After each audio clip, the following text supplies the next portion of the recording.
৩০ মে শহীদ রাষ্ট্রপতি জিয়াউর রহমানের শাহাদাত বার্ষিকী উপলক্ষে ৮ দিনব্যাপী কর্মসূচি পালন করবে বিএনপি। ২৫ মে থেকে ১ জুন পর্যন্ত দেশব্যাপী বিভিন্ন কর্মসূচি পালন করবে দলটির অঙ্গ ও সহযোগী সংগঠন। নয়াপল্টনে কেন্দ্রীয় কার্যালয়ে যৌথ সভা শেষে সংবাদ সম্মেলনে এসব কথা বলেন বিএনপির সিনিয়র যুগ্ম মহাসচিব রুহুল কবির রিজভী বলেন, কর্মসূচির অংশ হিসেবে ৩০ মে জিয়াউর রহমানের সমাধিতে পুষ্পস্তবক দেবেন বিএনপির চেয়ারম্যান ও প্রধানমন্ত্রী তারেক রহমান। আরও জানাচ্ছেন শামীম চৌধুরী।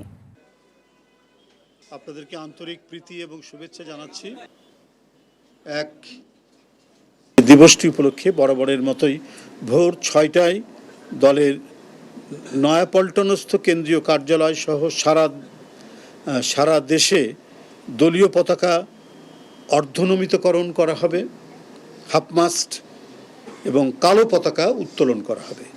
ওই দিন অর্থাৎ ৩০শে মে ভোর ৬টায় নয়াপল্টনস্থ কেন্দ্রীয় কার্যালয়ে দলীয় পতাকা অর্ধনমিতকরণ ও কালো পতাকা উত্তোলন করা হবে।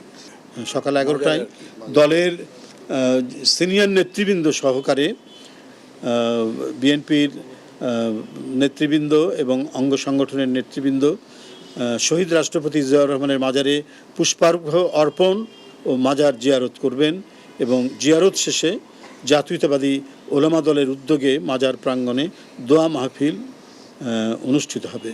আমরা প্রত্যাশা করছি প্রধানমন্ত্রীর নেতৃত্বে, দলের চেয়ারম্যান তার নেতৃত্বেই সকাল ১১টায় আমরা মাজারে যাব। আমরা তার সাথে আলোচনা করে আমরা জিনিসটা ফিক্স করব।